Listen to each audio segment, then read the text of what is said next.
Welcome to Rick's Corner. I got Doug Brignole back with another good subject that might interest you guys. I'm sure it will. He's always got something phenomenal to say and discuss that helps you improve your body. And today we're going to talk about what? Opposite position loading. Okay, that's a big word. Yeah. Let's just start off with, because this is all about physics. Yes. So let's just start off with an example of how we can prove this concept of opposite position loading.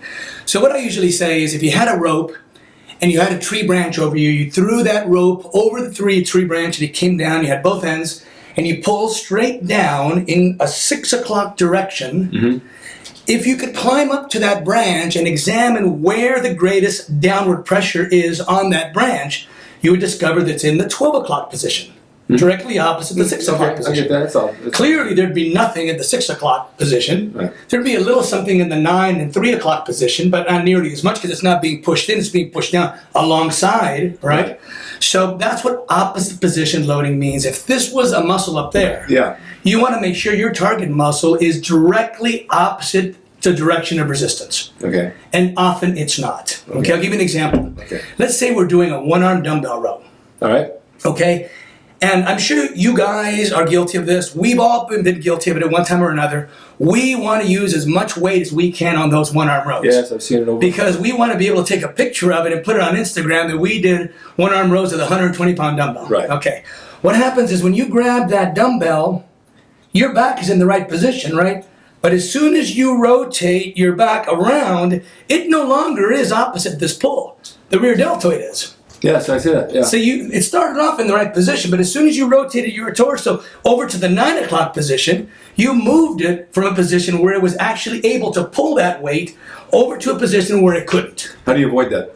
Well, you keep your shoulder down. Oh, I see. You roll like this. You don't let yourself rotate away. Right, everybody does that. Now, another example is overhead press.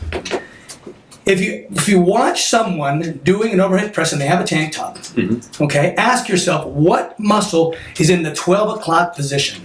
It's going to be the anterior deltoid. I was just going to say that, exactly. It is not the lateral deltoid. It's in the 3 or 9 o'clock position. It's alongside resistance, right? Which means it's not going to get much of a load at all. Overhead press is almost 100% front deltoid. It is. So the question you want to ask yourself is that your intention? Is that really what you want? And by the way, there are better front deltoid exercises, but that's sort of beside the point. If your goal is to work the side deltoid with an overhead press, you're failing. Well, front deltoid gets all of its work on inclines and bench press. You get plenty of front deltoid work on most chest exercises anyway. Front deltoid's usually overdeveloped, which makes your rear look flat. Right.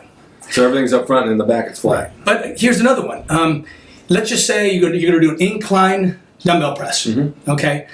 And of course, you're using free weight. So free weight is straight down gravity, 6 o'clock direction. If you could get up and over directly above that weight and peer down where that weight is, you would see that what is directly below that weight, directly opposite the downward pull, is the neck or the chin. That's not a muscle. No. In other words, you've moved the pec away from the position of resistance. So that's why a flat dumbbell press is already getting the highest part of the chest. Declines even get directly over someone who's doing a decline dumbbell press, and you will see that opposite resistance is still the upper pec because the arms are at the very top of the pectorals. I've always felt that when I did it. Declines always got me in the upper pec. Got a better pump, everything. And even decline flies. Yeah. So that's just what kind of a take-home message is. Always make sure that if the target muscle that you want to work isn't directly opposite the pole of resistance, you're missing the mark. Yeah. You're hitting something else. Now, here's another example as an example of a muscle that you don't intend to work.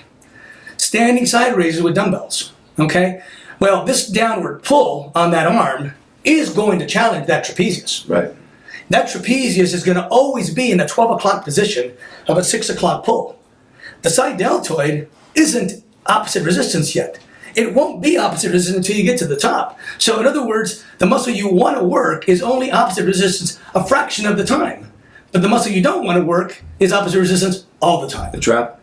Exactly. So what you're better off doing is getting on your side or on an incline bench so that the deltoid is positioned opposite resistance right from the beginning and throughout the entire movement. And not use as much weight. Yeah, you don't have to use as much weight. I mean, from that angle, you can't use much weight. And that's the thing too, is it's like, we all sort of think that there's a weight that we're supposed to use, or else, we'll be embarrassed. Right. We're supposed to keep up with everybody else. It's never mind. Listen to your body. Your body will tell you what it's capable of doing. And as soon as you start going above and beyond that, your form gets lousy and you start losing a lot of benefit. Well, years ago, I used to use heavier weights, of course, and I got thicker and I was bigger. And when I go to lighter weights, I always felt like I was losing that thickness and size at the time. So I went back to heavy again. Now, over the years, I've gotten much lighter. Yeah. And more reps, and I'm not as full and thick as I was, but I'm also older. Yeah. So, well, and I think, there's a place for both. I mean, high reps, low weight. Yeah. High weight, low reps, yeah. both benefit the muscle. And that's what I do. I start with 50 reps on a set. I go 40, 30, 20, 15, 12, 10, 8, 6, 4. Heavy 4. Sometimes I do 2 sets of 6 or 3 sets of 6. But I try to get as heavy as I can. But thankfully, my joints are all in pretty good shape right now. Yeah, you're lucky. Yeah. Because when you do side delts, for me, I have an injury. My trap takes over because my on this side, actually, it's frozen. Right. So the delt's not really working. Right. So what you're doing is you're compensating for what you see. You're thinking that when the weight arrives at a certain place, the movement is concluded, right? So you subconsciously what you do is you try to get that weight any way you can to its destination, right? So if it can't go here, it'll go by. Yeah, I mean, I can get it out there, but even at that, it's like, oh my God, it hurts. Yeah, what I would do is forget about trying to aim at a target. Keep that clavicle down, and if you're only moving it that far, that's okay. Is it? As long as you got resistance there. Okay. Now, from a standing angle, you're not going to get very much resistance, but if you use a cable standing, you'd be fine. Right. If you had a resistance coming from over there from a cable, right, that'd be fine. Or if you want to get on your side on the floor or on an incline bench, that's fine too. Okay. Rear delt. I see a lot of people on the pec deck. Yeah. And I've always used the pec deck this way and this way, hands this way, hands this way. Now I see somebody doing it all the way around this way. Yeah.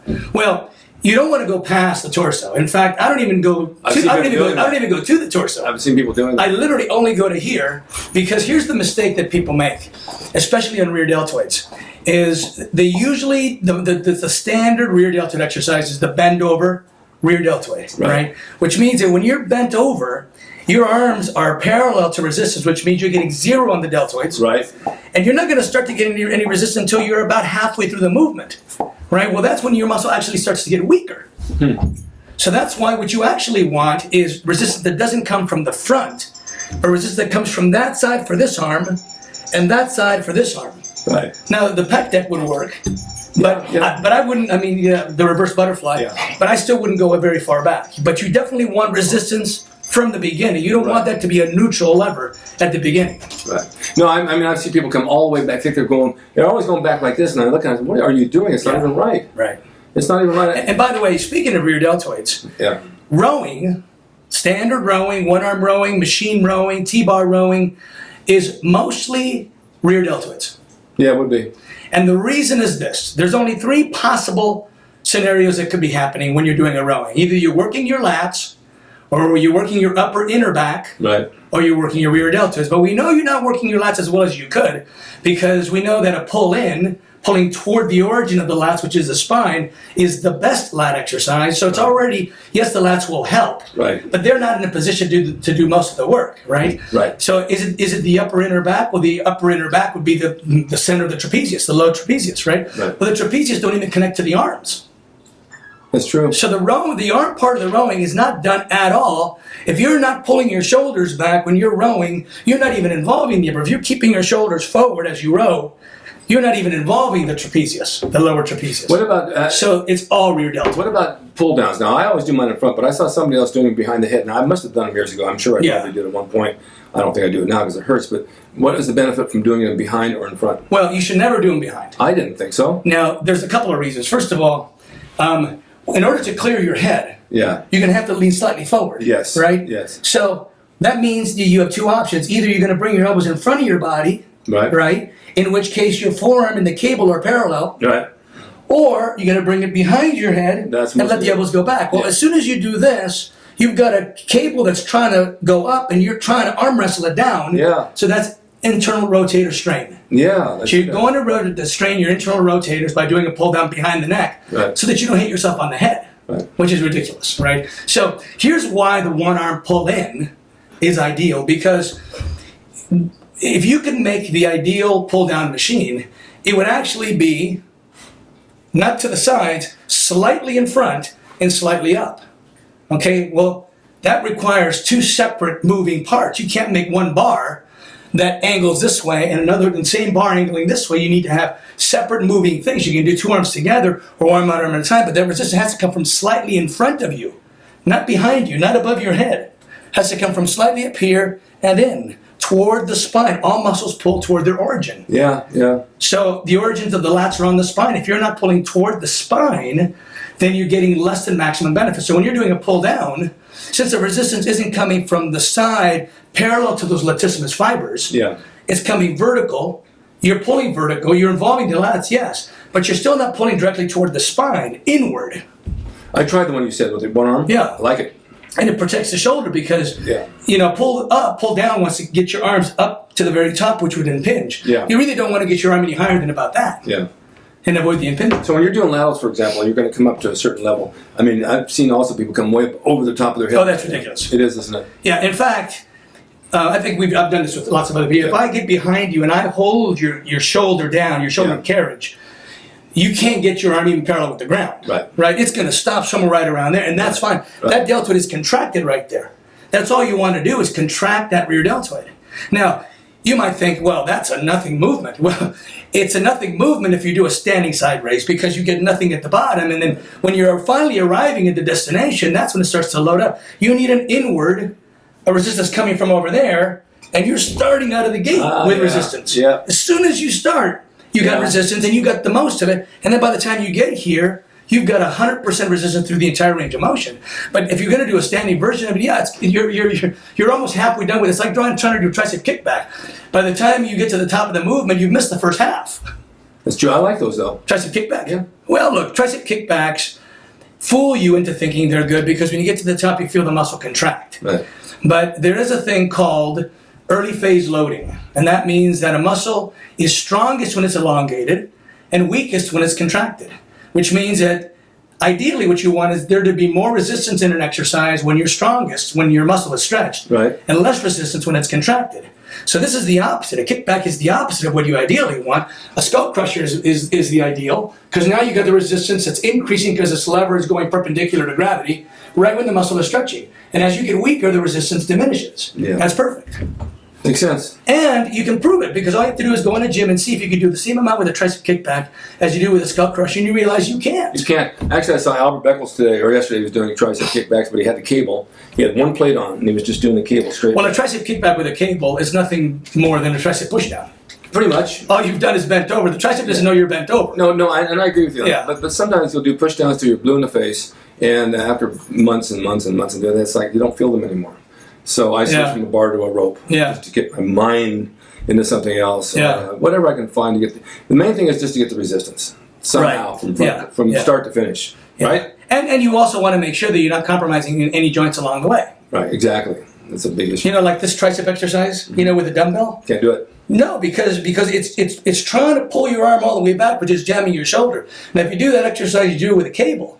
And the cable is coming from about here. In other words, right about shoulder height. It's not coming straight down. It's coming from, let's say, an 8 o'clock angle. Right. Now you can get your arms comfortably in front of your head, and it's not trying to pull you back because it's angling at the 8 o'clock hour, not the 6 o'clock hour.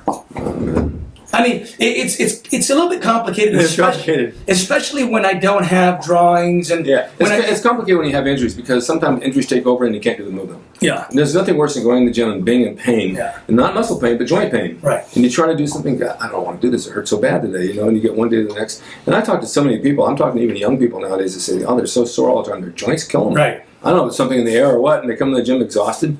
You know, and I don't remember that years ago. I remember though living in the gym when I was like in my 30s or 40s, and I'd fall asleep at stoplights because I was training too hard. Yeah. Well, and then years and years and years of abuse can't take its toll. Yeah, I know. And as I'm doing an article on leg training in a magazine called Passion Fitness Magazine. Yes, I ran some pictures of that with you. Yeah, last time. Yeah. And so watch out for that. This was just going to be about leg training because I see so many people doing like bizarre things in the gym, and it's really so much, especially legs. I mean, it's just the knee's a hinge. Oh yeah. So it only goes one way. So you do one muscle for the front hinge for the movement, and one for the back hinge movement, and you're done. That's it. You know, and the glute is another muscle, of course, but you don't have to do squats and hack squats and front presses and all. That's all repetitive. It's just the same thing over and over. It's the same thing over.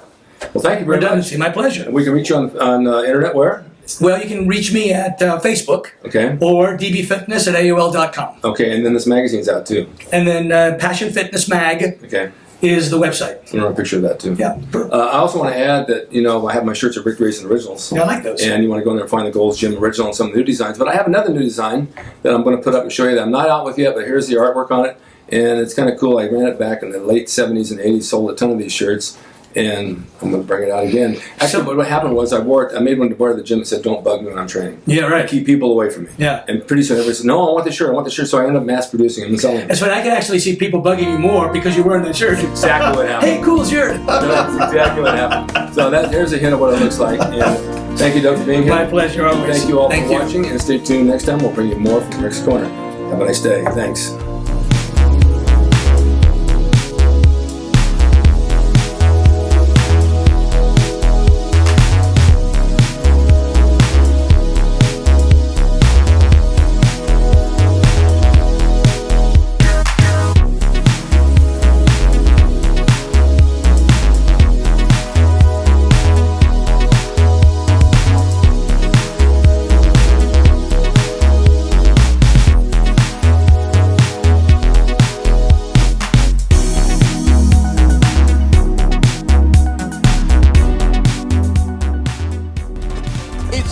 RickDrasin.com. He is the equalizer, baby. See you next time.